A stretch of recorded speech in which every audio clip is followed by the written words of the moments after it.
Hello बच्चों, physics से मत बचो, फिजिक्स के साथ लगे रहो, उसे पढ़ो और उसे समझो। आज मैं लेकर आया हूं डायमेंशनल एनालिसिस का लेक्चर नंबर 2। यहाँ हम लोग बात करने वाले हैं कि क्या दो अलग अलग फिजिकल क्वांटिटी को हम लोग ऐड या सब्ट्रैक्ट कर सकते हैं। तो उसको समझेंगे और उसके ऊपर फिर प्रॉब्लम को देखेंगे। तो इसकी शुरुआत में बेसिक कंसेप्ट से करता हूं कि क्या मैं 3 बुक और 2 पेन, 2 पेन को क्या लिख सकता हूं? क्या मैं इसे 5 बुक या 5 पेन लिख सकता हूं? तो जवाब होगा आप लोगों का नहीं सर, इसे हम लोग 5 बुक या 5 पेन नहीं लिख सकते, क्योंकि ये दो अलग अलग चीजें हैं। बुक अलग होती है, पेन अलग होती है, इसलिए इसे हम लोग ऐड नहीं कर सकते। दूसरा सवाल हम लोग आते हैं कि क्या 3 बुक माइनस 2 पेन, क्या मैं इसे 1 बुक या 1 पेन लिख सकता हूं? तो तब भी जवाब होगा नहीं सर, इसे सब्ट्रैक्ट भी नहीं कर सकते, क्योंकि ये दो अलग अलग चीजें हैं। यही कंसेप्ट, बिल्कुल यही कंसेप्ट हम लोग यूज करेंगे फिजिकल क्वांटिटी के लिए भी। दो अलग अलग फिजिकल क्वांटिटी को हम लोग ऐड नहीं कर सकते, दो अलग अलग फिजिकल क्वांटिटी को हम लोग सब्ट्रैक्ट नहीं कर सकते। अगर वो फिजिकल क्वांटिटी सेम है तो ही ऐड हो गया या सब्ट्रैक्ट कर सकते हैं, अगर डिफरेंट है तो हम लोग ऐड सब्ट्रैक्ट नहीं कर सकते। जैसे कि अगर मान लेते किसी ऑब्जेक्ट का स्पीड है 5 मीटर पर सेकेंड और उस ऑब्जेक्ट पे लगने वाला फोर्स है 3 न्यूटन, तो क्या हम लोग इसे ऐड या सब्ट्रैक्ट कर सकते हैं? तो जवाब होगा नहीं। ये एक अलग फिजिकल क्वांटिटी है और ये एक अलग फिजिकल क्वांटिटी, इन दोनों को कभी हम लोग ऐड या सब्ट्रैक्ट बिल्कुल नहीं कर सकते। ठीक है, तो इसी कंसेप्ट को हम लोग आगे बढ़ाएंगे और इसके ऊपर न्यूमेरिकल करने वाले हैं। चलिए देखते हैं न्यूमेरिकल्स को। बच्चों, ये एक प्रॉब्लम दिया गया है, v equal to A plus B T plus C by D plus T. ये एक इक्वेशन दिया गया जहां v क्या है, v is a velocity, v velocity है, और t क्या है, t इक्वल टू टाइम। आप लोगों से पूछा गया है कि a b c और d का डायमेंशन क्या होगा। तो बच्चों, हम लोग यहाँ पर वही कंसेप्ट यूज करेंगे जिसके बारे में हम लोगों ने थोड़ी देर पहले बात की कि same physical quantity only can be added और सब्ट्रैक्टेड। तो यहां पर हम लोग बात करते हैं, तो यहाँ पे d और t जो है एक दूसरे के साथ एडिशन में ऐड किया गया है। मतलब जो डायमेंशन t का होगा वही डायमेंशन d का होने वाला है। चूंकि t इज अ टाइम और उसका डायमेंशन हम लोग जानते हैं, तो d का भी डायमेंशन वही होगा। तो सबसे पहले हम लोग लिख लेते हैं dimension of d equal to क्या होगा, डायमेंशन ऑफ t। तो डायमेंशन ऑफ t क्या है हम लोग जानते हैं, m0 l to the power 0 और t टू द पावर 1। ये हुआ डायमेंशन d का। आगे चलते हैं, a का डायमेंशन हम लोग इजीली निकाल सकते हैं, क्योंकि फिजिकल क्वांटिटी वेलोसिटी के बराबर कौन सा फिजिकल क्वांटिटी होगा, वो वेलोसिटी ही होगा। v इक्वल टू क्या हो सकता है, v हो सकता है v इक्वल टू तो फोर्स, वेलोसिटी इक्वल टू तो फोर्स नहीं हो सकता, वेलोसिटी इक्वल टू तो एक्सीलरेशन नहीं हो सकता। तो अगर v इक्वल टू कोई फिजिकल क्वांटिटी है तो मतलब वो भी v होगा। वेलोसिटी इक्वल टू अगर कोई फिजिकल क्वांटिटी है मतलब वो भी वेलोसिटी ही होगा। डिस्प्लेसमेंट इक्वल टू अगर कोई फिजिकल क्वांटिटी है तो वो भी डिस्प्लेसमेंट ही होगा। तो हम लोग बोल सकते हैं कि डायमेंशन ऑफ ए जो होने वाला है वो डायमेंशन ऑफ v होगा। Dimension of a equal to what, dimension of v। और चूंकि v का डायमेंशन हम लोग जानते हैं m0 l1 और t माइनस 1, तो a का डायमेंशन क्या हो गया, m0 l t माइनस 1। आगे चलते हैं बच्चों, bt का डायमेंशन क्या होने वाला, वही जो a का डायमेंशन है। क्यों, a प्लस bt, एक फिजिकल क्वांटिटी दूसरे फिजिकल क्वांटिटी के साथ तभी ऐड हो सकता है जब वो दोनों इक्वल हो, दोनों सेम फिजिकल क्वांटिटी हो। तो अगर a प्लस बी टी लिखा हुआ है इसका मतलब डायमेंशन ऑफ a और डायमेंशन ऑफ बी टी आपस में इक्वल है। तो हम लोग लिख लेते हैं इसे इरेज कर लेते हैं।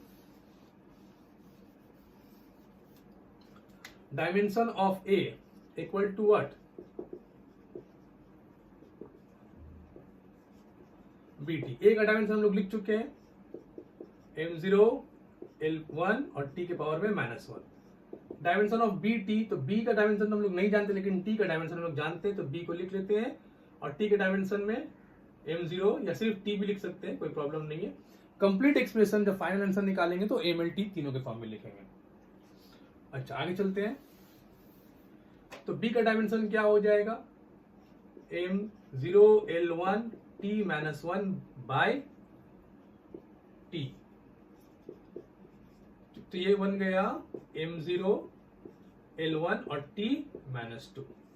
आई होप कि b भी समझ में आया। अब ये c by D plus T as a whole, इसका जो डायमेंशन होगा वो वही होगा जो bt का है और वही होगा जो a का है। तो हम लोग ए से कंपेयर कर लेते हैं। Dimension of A equal to dimension of C plus D by T. तो यहाँ पे सिर्फ इसको इरेज कर लेते हैं, आगे चलते हैं। Dimension of A equal to dimension of C by D plus T. अब यहां पर समझो ए का डायमेंशन हम लोगों ने निकाल रखा है, वो क्या है, वो है m0 l1 और t minus 1 equal to c by D plus T. तो c का डायमेंशन हम लोग को नहीं पता, लेकिन d प्लस t इसका डायमेंशन हम लोग को पता है, वो t होता है। क्यों? जो d का है वही t का है। अब d प्लस t को हम लोग सिर्फ t ही से दिखाएंगे, अलग अलग दोनों का नहीं लिखना। प्लस में सिर्फ एक ही लिखना, माइनस में भी सिर्फ एक ही लिखना। अब ये t यहां चला आएगा तो क्या हो जाएगा, m0 l1 t माइनस 1 और यहाँ पर एक t, और ये बन गया c। तो c का डायमेंशन क्या हो गया, m0 l1 और t के पावर में 0। This is the dimension of c। तो आई होप कि ये क्वेश्चन आप लोगों को समझ में आया हो। चलते हैं अगले प्रॉब्लम की तरफ। तो ये है दूसरा problem, p equal to b minus X square by A T. p है पावर, x है डिस्टेंस और t है टाइम। पूछा गया डायमेंशन बताओ a और b का। तो a और b का डायमेंशन क्या है? तो यहाँ पे सबसे पहले हम लोग को दिख रहा है कि x square, x is the distance, और तो एक्स का जो एक्स स्क्वायर का जो डायमेंशन होगा वही डायमेंशन होने वाला है बी का।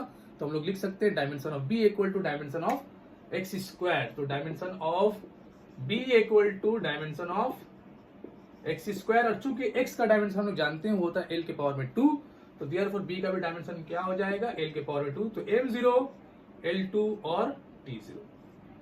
अब आते हैं इसके बारे में कि ए का डायमेंशन क्या होगा। तो इसे एज अ होल पूरा हम लोग ले लेते हैं। b minus X square by A T का डायमेंशन वही होने वाला है जो डायमेंशन होने वाला है पावर का। पावर क्या होता है? पावर होता है वर्क डन बाई टाइम।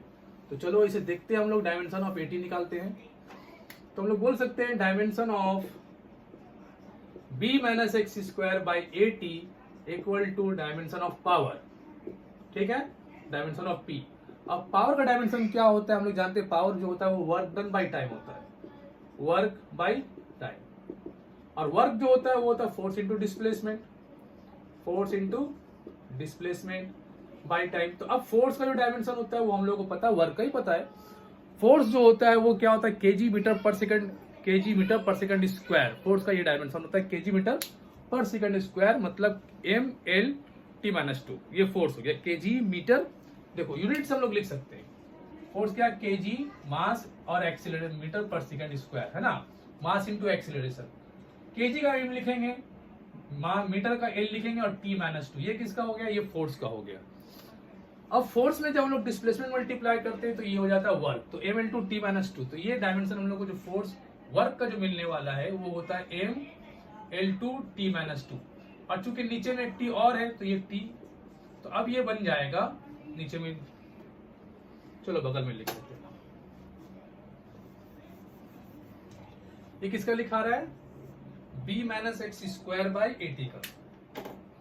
ध्यान से देखो, b minus X square by A T equal to क्या हो बन जाएगा, ये बन जाएगा m l2 और t माइनस 3। अच्छा बच्चों, यहां पर b माइनस एक्स स्क्वायर का जो डायमेंशन है वो हम लोग जानते हैं l2 होता है। ठीक, तो इसे हम लोग लिख सकते हैं l2 बाई a और t का t m l2 t minus 3। ठीक, ये t को वहां मल्टीप्लाई कर लेते हैं, इसी इधर भेज देते, एक उधर भेज देते हैं। तो l2 बाई t और फिर m l2 t minus 3 equal to what, a। अब यहां पर सुनो, ये l जब ये जब m ऊपर जाएगा तो बन जाएगा m to the power minus 1। ये l जब ऊपर जाएगा तो l 0, और ये दोनों t मिलके t माइनस 2 ऊपर जाके t plus 2। This is what dimension of a। Note कर लो इसे। ये है तीसरा problem, p plus a by V square into V minus B equal to R T. p क्या है, प्रेशर है, v वॉल्यूम है, t टेम्परेचर है और r गैस कांस्टेंट है। पूछा है find the dimension of a and b, a और b का डायमेंशन क्या होगा। तो बच्चों सबसे पहले हम लोग बात को फिर से रिमाइंड कर लेते हैं कि same physical quantity only can be added और सब्ट्रैक्टेड। तो अगर यहाँ पर वॉल्यूम से कोई फिजिकल क्वांटिटी सब्ट्रैक्ट हो रहा है, इसका मतलब वो भी वॉल्यूम ही होगा। तो हम लोग डायमेंशन ऑफ b बोल सकते हैं वो डायमेंशन ऑफ v के बराबर है। क्वेश्चन कॉपी कर लेना, मैं इसे मिटा रहा हूं। तो हम लोग बोल सकते हैं कि dimension of b equal to dimension of v। Dimension of B equal to dimension of V. अब वी का डायमेंशन क्या होता है, वो m0 l3 t0, क्योंकि इसमें सिर्फ लेंथ होता है ना, length into length into length, वो बन जाता है वॉल्यूम। तो m0 l3 t0। अब बच्चों यहाँ पर देखो P plus A by V square, P is a word pressure, pressure का फॉर्मूला फोर्स बाय एरिया होता है, हम लोग जानते हैं P इक्वल टू क्या होता है, फोर्स बाय एरिया। और फोर्स का क्या होता है, केजी मीटर पर सेकंड स्क्वायर ml t-2, और एरिया का L2। तो अगर ये ऊपर जाएगा तो क्या लिखेंगे हम लोग, m l-1 t-2, this is what dimension of P। अब यहाँ पर सोचने वाली बात ये है कि a बाई वी स्क्वायर जो फिजिकल क्वांटिटी होगा वो प्रेशर के बराबर ही होना चाहिए, क्योंकि प्रेशर के साथ उसे ऐड किया गया है। तो dimension of a by V square, V is what, volume, dimension of a by V square equal to dimension of pressure. तो हम लोग लिख लेते हैं dimension of a by V square equal to dimension of pressure. अब चूंकि pressure का dimension हम लोगों को पता चल चुका है, वो क्या है, m l-1 और t-2, t के पावर -2। और चूंकि a बाई वी स्क्वायर का डायमेंशन हम लोग जानते हैं, वो होता है वॉल्यूम है ना, l to the l cube, और के पावर में 2 दे देते हैं, मतलब l6 हो जाएगा। तो डायमेंशन ऑफ a क्या बन जाएगा, वो बन जाएगा m l-1 t-2 और l की पावर में 6। तो ये बन गया सिंपल में, यहां पे लिख लेते हैं m l-1 और t के पावर में 4, -2 प्लस 6, सॉरी नहीं कुछ गड़बड़ है, l है ना, -1 प्लस 6 5, और यहाँ पे t के पावर में -2। चलो, तो बच्चों ये कंसेप्ट पे हम लोगों ने जो देखा कि सेम फिजिकल क्वांटिटी को हम लोग ऐड या सब्ट्रैक्ट कर सकते हैं, उसी के पे हम लोगों ने प्रॉब्लम किया। अगले वीडियो में हम लोग मिलेंगे एक नए चैप्टर के साथ।